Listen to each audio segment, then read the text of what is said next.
What's up guys, I'm Andy from 1A Auto. Do you have a vehicle that after it rains the carpet's wet and you have a sunroof? I'm going to show you how to check the sunroof drains, and if you need parts for your vehicle, click the link in the description and head over to 1aauto.com. So all vehicles that have sunroofs have a seal on the sunroof. Now those seals are generally not watertight. The sunroof themselves has a drain that goes all the way down and out the vehicle. So what you can do is you can check those drains. If your carpet's wet, a lot of times those drains plug up.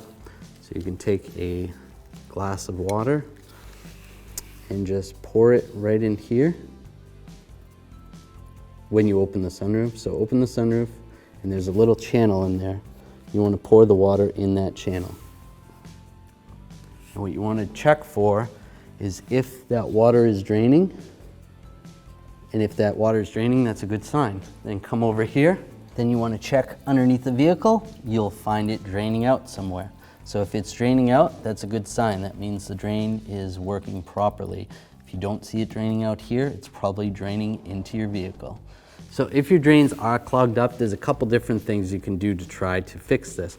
You can try to take compressed air and spray it down there and hopefully it blows out, but generally that's not a good idea because where the hoses are underneath your headliner or even down below may pop off. So before you do that, check down near the wheel housings on the vehicle. Every vehicle is different.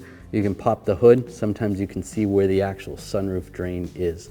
So at the base, you could take a little coat hanger or even a small pocket screwdriver, try to dig out some of the gunk. A lot of times it's just pine needles and leaves that clog these up. Hope this video helped you out. Thanks for watching. Visit 1aauto.com, your place for DIY auto repairs, for great parts, great service, and more content.